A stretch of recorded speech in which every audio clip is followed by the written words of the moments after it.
ഞാൻ തുടർന്ന്, കാരണം രക്തസാക്ഷി ഫണ്ട് പോലും തിരിമറി നടത്തുന്ന നേതാക്കന്മാരെ സംരക്ഷിക്കുകയും അവരെ ചേർത്ത് പിടിക്കുകയും ചെയ്യുന്ന അഴിമതിയുടെ കുത്തരങ്ങായി CPM മാറിയിരിക്കുന്നു എന്നുള്ളതാണ്. ഏറെ വേദനിപ്പിച്ചിട്ടാണെങ്കിലും 36 കൊല്ലത്തെ പാർട്ടിയുടെ ബന്ധം ഉപേക്ഷിച്ച് വരിക എന്ന് പറയുന്നത് വല്ലാത്ത വേദനയാണ്. ഞാൻ എന്നാൽ പാർട്ടിയിൽ എവിടെയെങ്കിലും ഉണ്ടായിരുന്നോ എന്ന് ചോദിച്ചു കഴിഞ്ഞാൽ ഞാനൊരു പാർട്ടിക്കാരനായിരുന്നു എന്നുള്ളതാണ്. അഡ്വക്കേറ്റ് BN ഹസ്കർ ചാനൽ ചർച്ചകളിൽ കുറച്ചുനാൾ മുൻപ് വരെ ഇടതുപക്ഷത്തിന്റെ ഒരു മുഖമായിരുന്നു. അതിനുശേഷം രാഷ്ട്രീയ നിരീക്ഷകൻ എന്നുള്ള ഒരു കുപ്പായത്തിലേക്ക് മാറി. അതിന് പിന്നാലെ ഇപ്പോൾ ഒരു നിർണായക തീരുമാനം എടുത്തിരിക്കുകയാണ്. ആ തീരുമാനം എന്താണെന്നുള്ളത് ഹസ്കർ തന്നെ നമ്മോട് പറയും. ഒരു ഇടത് നിരീക്ഷകനായിരുന്നു, അവിടെ നിന്നും രാഷ്ട്രീയ നിരീക്ഷകനായി. പക്ഷെ ഇപ്പോൾ ഒരു കൃത്യമായ ഒരു നിലപാടിലേക്ക് എത്തിയിരിക്കുകയാണ്. എങ്ങോട്ടേക്കാണ് പോകുന്നത്? എന്താണ് ആ ഒരു മാറ്റം? ഇടതുപക്ഷത്തിന്റെ ആശയങ്ങൾക്കൊപ്പമായിരുന്നു എൻ്റെ കുട്ടിക്കാലം മുതൽ ഞാൻ നിന്നിരുന്നത്. ഇടതുപക്ഷ ചിന്താധാരയാണ് എന്നെ വളർത്തിയതും എൻ്റെ ചിന്തകളെയും എൻ്റെ ബോധ്യങ്ങളെയും പരുവപ്പെടുത്തിയതും ഇടതുപക്ഷ ചിന്താധാരയാണ്. പക്ഷേ ഇന്ന് ഇടതുപക്ഷം, സോ കോൾഡ് ഇടതുപക്ഷം, CPM ആണെങ്കിലും CPI ആണെങ്കിലും വലിയ കടുത്ത വലതുപക്ഷ വ്യതിയാനത്തിലേക്ക് പോകുന്നു എന്ന ദുഃഖകരമായ വസ്തുതകൾക്ക് മുന്നിൽ നിന്നുകൊണ്ടാണ് ഞാൻ ഇടതുപക്ഷത്തിന് ഒപ്പം നിൽക്കണ്ട എന്ന തീരുമാനത്തിലെത്തിയത്. ഇന്ന് ആരാണ് യഥാർത്ഥ ഇടതുപക്ഷം എന്നുള്ളൊരു ചോദ്യമുണ്ട്. ആ ഇടതുപക്ഷം എന്ന് പറയുന്നത് ഇന്ത്യയിലൊട്ടാകെ ഇടതുപക്ഷം ബദൽ മാർഗങ്ങൾ ഉണ്ടാക്കുന്നത് ശ്രീ രാഹുൽ ഗാന്ധിയാണ് എന്നുള്ള ബോധ്യമാണ്. രണ്ട്, കേരളത്തിൽ ഇടതുപക്ഷം ആരാണെന്ന് ചോദിച്ചാൽ UDF സംവിധാനത്തിൽ നിൽക്കുന്ന ശ്രീ VD സതീശനും അതുപോലെ തന്നെ ശ്രീ ഷിബു ബേബി ജോണും അടക്കമുള്ള ആളുകൾ നടത്തുന്ന ഇടതുപക്ഷ പ്രവർത്തനങ്ങൾ ഒരുപക്ഷെ CPM നടത്തുന്നില്ല എന്നുള്ളതാണ്. CPM ഏറ്റവും വലിയ ജീർണതയുടെ പടുകുഴിയിലേക്ക് എത്തപ്പെട്ടിരിക്കുന്നു എന്ന തോന്നലിൽ നിന്നും ബോധ്യത്തിൽ നിന്നുമാണ് CPM വിട്ട് പുറത്തു വരണമെന്നും ഞാൻ തുടർന്ന്, കാരണം രക്തസാക്ഷി ഫണ്ട് പോലും തിരിമറി നടത്തുന്ന നേതാക്കന്മാരെ സംരക്ഷിക്കുകയും അവരെ ചേർത്ത് പിടിക്കുകയും ചെയ്യുന്ന അഴിമതിയുടെ കുത്തരങ്ങായി CPM മാറിയിരിക്കുന്നു എന്നുള്ളതാണ്. ഏറെ വേദനിപ്പിച്ചിട്ടാണെങ്കിലും 36 കൊല്ലത്തെ പാർട്ടിയുടെ ബന്ധം ഉപേക്ഷിച്ച് വരിക എന്ന് പറയുന്നത് വല്ലാത്ത വേദനയാണ്. ഞാൻ എന്നാൽ പാർട്ടിയിൽ എവിടെയെങ്കിലും ഉണ്ടായിരുന്നോ എന്ന് ചോദിച്ചു കഴിഞ്ഞാൽ ഞാനൊരു പാർട്ടിക്കാരനായിരുന്നു എന്നുള്ളതാണ്. പാർട്ടി അംഗമായിരുന്നു, പാർട്ടിക്കാരനായിരുന്നു, പാർട്ടിക്കൊപ്പമായിരുന്നു എന്നുള്ളതാണ്. നമുക്കറിയാം, കൊല്ലത്ത് പാർട്ടിയുടെ സംസ്ഥാന സമ്മേളനം നടന്നിട്ട് ഇപ്പോൾ 1 കൊല്ലം ആവാറായി. പക്ഷേ ഇന്ന് 6.5 കോടി രൂപയുടെ ബഡ്ജറ്റാണ്. ഞാൻ ഈ പാർട്ടിക്ക് ഒപ്പം നിൽക്കുന്നതായുണ്ട്. 6.5 കോടി രൂപയുടെ ബഡ്ജറ്റ് ഉണ്ടായിരുന്ന പാർട്ടിയുടെ സംസ്ഥാന സമ്മേളനത്തിന്റെ കണക്കുകൾ പോലും നാളിതുവരെ പാർട്ടി ചർച്ച ചെയ്തിട്ടില്ല, പരിശോധിച്ചിട്ടില്ല, കണക്കുകൾ വെക്കപ്പെട്ടിട്ടില്ല. ഏകദേശം 50 ലക്ഷം രൂപ നീക്കിയിരിപ്പുണ്ടായിരുന്ന ഒരു സമ്മേളനമായിരുന്നു.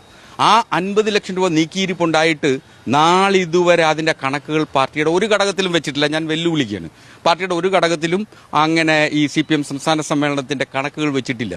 അപ്പോൾ അത്തരത്തിൽ ഈ പാർട്ടി അഴിമതിയിലേക്ക് പോകുന്നു. ഇതൊരു പുതിയ വർഗം ഭരണകൂടത്തിനും പാർട്ടിക്കും മുകളിൽ ഉരുത്തിരിഞ്ഞു വന്നു. അവരുടെ കാര്യങ്ങൾക്ക് വേണ്ടി ആ പുതിയ വർഗം പാർട്ടിയെ നിയന്ത്രിക്കുന്നു എന്നുള്ളതാണ്. അപ്പോൾ അവിടെ ആ വേദനിപ്പിക്കുന്ന കാഴ്ച കണ്ടുകൊണ്ട് ഇനി അതിൽ തുടരണ്ട എന്ന തീരുമാനത്തിലാണ് പാർട്ടി വിട്ട് പുറത്തു വരുന്നത്. പാർട്ടി വിട്ട് പുറത്തു പോകുന്നു. എവിടേക്കാണ് പോകുന്നതെന്നുള്ളത് അല്ല, ഞാനൊരു മാർക്സിസ്റ്റ് ലെനിനിസ്റ്റ് സംഘടനാ ചട്ടക്കൂടിൽ നിൽക്കണമെന്നുള്ള അതിയായ മോഹം, അതുകൊണ്ട് ഞാൻ തിരഞ്ഞെടുക്കുന്നത് RSPയിലേക്കാണ്. RSP എന്ന് പറയുന്ന രാഷ്ട്രീയ പ്രസ്ഥാനത്തിന് ഇന്ത്യൻ സ്വാതന്ത്ര്യ സമര കാലഘട്ടം മുതലുള്ള വലിയ നിലപാടുകൾ, അംഗീകാരങ്ങൾ. അപ്പോൾ ആ RSPയിലേക്ക് എത്തുക എന്നുള്ളതാണ് എൻ്റെ തീരുമാനം. അങ്ങനെ ഞാൻ RSPയിലേക്ക് പോകുന്നു എന്നുള്ളതാണ്. ഈ ഒത്തിരി ചോദ്യങ്ങൾ വരും. ഒന്ന് തെരഞ്ഞെടുപ്പ് അടുത്ത് വരുന്നു, അതുപോലെയുള്ള സാഹചര്യമുണ്ട്. പിന്നെ RSP എന്ന് പറയുമ്പോൾ കൊല്ലത്ത് മാത്രം എന്ന് നമുക്ക് വേണമെങ്കിൽ പറയാവുന്ന ഒരു പാർട്ടി. വേറെ ഒത്തിരി ഓപ്ഷൻസ് ഉണ്ടായിരുന്നു, പലരുമൊക്കെ സമീപിക്കുകയും ചെയ്തതാണ്. അവസാനം ഈ ഒറ്റൊരു കാര്യം കൊണ്ടാണ് ഈ ഒരു നിലപാടിലേക്ക് എത്തിയത്. അല്ല, ഒരു മാർക്സിസ്റ്റ് ലെനിനിസ്റ്റ് പാർട്ടിയിലാണ് എനിക്ക് സൗകര്യം, എനിക്ക് നിൽക്കാൻ കഴിയുക എന്ന ബോധ്യം കൂടിയുണ്ട്. അപ്പോൾ അത് RSP ആണ്. ഉള്ളതിൽ ഭേദം RSP ആണ്, അല്ലെങ്കിൽ ഏറ്റവും മികച്ചത് RSP ആണ്. ചെറിയ പാർട്ടിയാണ്, കൊല്ലത്ത് മാത്രം വലിയ സ്വാധീനമുള്ള പാർട്ടിയാണ്. അപ്പോൾ അതോടൊപ്പം നിൽക്കുന്നു എന്നുള്ളതേ ഉള്ളൂ. അംഗത്വം സ്വീകരിക്കും നിശ്ചയമായും. RSP അത് അവരാണ് അംഗത്വം തരാ എന്ന് പറയുന്നത് പാർട്ടിയുടെ നേതൃത്വമാണ്. അത് പാർട്ടി ജില്ലാ സംസ്ഥാന നേതാക്കന്മാരെ കാര്യത്തിൽ തീരുമാനമെടുത്തിട്ടുണ്ടാവുമെന്നാണ് ഞാൻ കരുതുന്നത്. എന്തെങ്കിലും ഡിമാൻഡോ ഓഫേഴ്സോ എന്തെങ്കിലും ഉണ്ടോ? കാര്യം ഒരാൾ പാർട്ടി വിടുമ്പോൾ സ്വാഭാവികമായിട്ടുണ്ടാവുന്നത്, ഈ കുഞ്ഞികൃഷ്ണനായാലും ശരി, ഐഷ പോറ്റി ആയാലും ശരി, അതിനുശേഷമൊക്കെ ഉണ്ടായ സംഭവങ്ങളെല്ലാം കേട്ടൊരു കാര്യം അതായിരുന്നു. വലിയ ഓഫറുകൾ ഒക്കെ കിട്ടി, അതുകൊണ്ട് പോകുന്നു എന്നുള്ളതാണ്. ഇല്ല, അങ്ങനെ ഒരു ഡിമാൻഡ് വെക്കാനുള്ള ബാർഗെയിനിങ് കപ്പാസിറ്റി ഉള്ള ആളൊന്നുമല്ല ഞാനൊരു ഫുൾ ടൈം അഭിഭാഷകനാണ്. അപ്പോൾ പാർട്ടി RSP അവർ എന്നെ എവിടെ സ്യൂട്ടബിൾ ആണെന്ന് RSPക്ക് തോന്നുന്നു അത് ചെയ്യട്ടെ എന്നുള്ളതാണ്. അല്ലാതെ അൺകണ്ടീഷണൽ ജോയിനിങ് ആണ് എൻ്റെത്. ആദ്യം പറഞ്ഞതിൽ കുറച്ച് പ്രധാന കാര്യങ്ങളുണ്ട്. ഈ പയ്യന്നൂരിലെ ഫണ്ട് തട്ടിപ്പായാലും അതിനുശേഷം ഇപ്പം ജില്ലയിൽ നോക്കിക്കഴിഞ്ഞാൽ ജില്ലയിൽ നിന്ന് എനിക്ക് തോന്നുന്നു ഐഷാപ്പൂറ്റി പോയി, അതിനുശേഷം ജില്ലാ പഞ്ചായത്ത് ജില്ലാ കമ്മിറ്റി അംഗം പോകുന്നു, അതിന് പിന്നാലെ ഇടതിനൊപ്പം ഒരു 3.5 പതിറ്റാണ്ട് ബന്ധം അവസാനിപ്പിച്ച് അസ്കറും പോകുന്നു. ഒരു ഇടതുപക്ഷത്തിന് എന്തെങ്കിലും വലിയൊരു വെല്ലുവിളി നേരിടുന്ന ഒരു സാഹചര്യമാണോ, അതേ അതിനുള്ളിലുള്ള പ്രശ്നങ്ങളാണോ? അല്ല, പാർട്ടി ഒരു ആന്തരികമായി ആഭ്യന്തര കലാപത്തിന്റെ ഒരു സാഹചര്യത്തിലാണ്. പാർട്ടി അംഗങ്ങൾ വല്ലാതെ വേദനിക്കുകയും പാർട്ടി അംഗങ്ങൾ പ്രവർത്തകരെ സംബന്ധിച്ച് വല്ലാത്ത അസംതൃപ്തി പാർട്ടി അംഗങ്ങൾക്കിടയിലുണ്ട്. ഇത്തരം പോക്കുകളെ ചൂണ്ടിക്കാണിച്ചുകൊണ്ടാണ് പലരും ഈ പാർട്ടിക്കുള്ളിൽ ഇപ്പോഴും വേറെ മാർഗമില്ലാതെ നിൽക്കുന്നവരാണ്. അപ്പോൾ വലിയ ഒലിച്ചുപോക്ക് ഈ പാർട്ടിക്കുള്ളിലാണ്. ഞാനിത് വലിയ ആശങ്കയോടുകൂടി ഒരു ചർച്ചയിൽ തന്നെ പറഞ്ഞതാണ്. ഈ ഒലിച്ചുപോക്ക് ഒരുപക്ഷെ BJPയിലേക്കാണ് അല്ലെങ്കിൽ സംഘപരിവാറിലേക്കാണ് പോകുന്നതെങ്കിൽ അണികൾ നേതാക്കന്മാരെ സംബന്ധിച്ചിടത്തോളം പാർട്ടി വിട്ടു പോകുന്നത് ഇത്തരത്തിലുള്ള സാഹചര്യങ്ങളിലൂടെ കൂടിയാണ്. നിൽക്കാൻ കഴിയാതില്ല എന്നുണ്ടെങ്കിൽ പുറത്തു പോവുക എന്നുള്ളതാണ് ഇതിനകത്ത് ഏറ്റവും നല്ലത്. കടക്ക് പുറത്ത് എന്ന് പറയുന്നതിന് മുമ്പേ പുറത്തിറങ്ങി നടക്കുക എന്നുള്ളതാണ്. ഒരു കാര്യം കൂടെ, ഈ ഒരാളല്ല പല ആളുകളും ഇങ്ങനെ ചർച്ചകളിലൊക്കെ പങ്കെടുത്ത് തലേ ദിവസം വരെ ഒരുപക്ഷെ BJPയുടെ ഇടതുപക്ഷത്തിന്റെ ഭാഗമായി തൊട്ടടുത്ത ദിവസം മാറിയിരിക്കുക എന്ന് പറയുമ്പോൾ വലിയ സൈബർ ആക്രമണങ്ങളൊക്കെ ഒരുപക്ഷെ നേരിടേണ്ടി വരും. അല്ല, സൈബർ ആക്രമണം ഞാൻ ഒരു ഘട്ടത്തിൽ നേരിട്ടതാണ്. അപ്പോൾ അതുകൊണ്ട് ഇനി ഒരു സൈബർ ആക്രമണത്തെ ഒന്നും ഭയമൊന്നുമില്ല. കാരണം ഞാൻ പോകുന്നത് എൻ്റെ ശരിയായ ദിശാബോധത്തിൻ്റെ കൂടി അടിസ്ഥാനത്തിലാണ്. ആ ദിശാബോധത്തിനനുസരിച്ച് ഞാൻ തീരുമാനമെടുക്കും.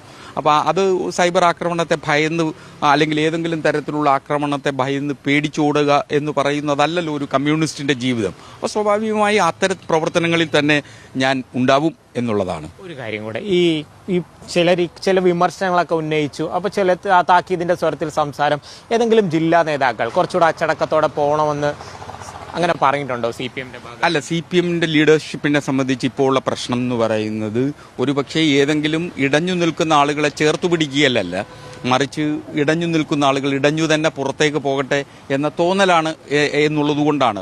ഒരു പാർട്ടി നേതാക്കന്മാരും, എനിക്ക് വ്യക്തിപരമായി ബന്ധമുള്ള പാർട്ടി നേതാക്കന്മാരാരും എന്താണ് നിന്റെ പ്രശ്നം എന്ന് ചർച്ച ചെയ്യുന്നതിന് പോലും തയ്യാറായില്ല എന്ന നിർഭാഗ്യകരം. വിഷമമുണ്ട്, നിശ്ചയമായ വിഷമമുണ്ട്. കാര്യം 36 കൊല്ലത്തെ പാർട്ടി ബന്ധം, പാർട്ടി എൻ്റെ സുഹൃത്തുക്കൾ എല്ലാം പാർട്ടിക്കുള്ളിൽ നിൽക്കുന്നവരാണ്. അവരൊക്കെ വിട്ടുപോകുമ്പോൾ ഉണ്ടാകുന്ന ഒരു വല്ലാത്ത മനോവേദനയുണ്ട്. അതൊരു ഒരു തരത്തിൽ വല്ലാത്ത വൈകാരികമായ പ്രശ്നം കൂടിയാണ്. ആ വൈകാരികമായ പ്രശ്നം, ആ ബന്ധം, എൻ്റെ പൊക്കിൾക്കൊടി ബന്ധം മുറിക്കുന്നത് പോലെ എനിക്ക് അനുഭവപ്പെടുന്നുണ്ട്. എന്തായാലും 3.5 പതിറ്റാണ്ടിന്റെ ഇടതുപക്ഷ ബന്ധം അവസാനിപ്പിച്ച് RSPയിലേക്ക് ചേർന്നു. അതോടൊപ്പം തന്നെ ഇനി വരാൻ പോകുന്നത് UDF എന്നുള്ളൊരു ലേബലിലായിരിക്കും ഒരുപക്ഷെ ചർച്ചകളിലൊക്കെ ഹസ്കറിനെ കാണാൻ കഴിയുക. കൊല്ലത്ത് നിന്ന് ലിജോ റോളൻസ്, മീഡിയ 1.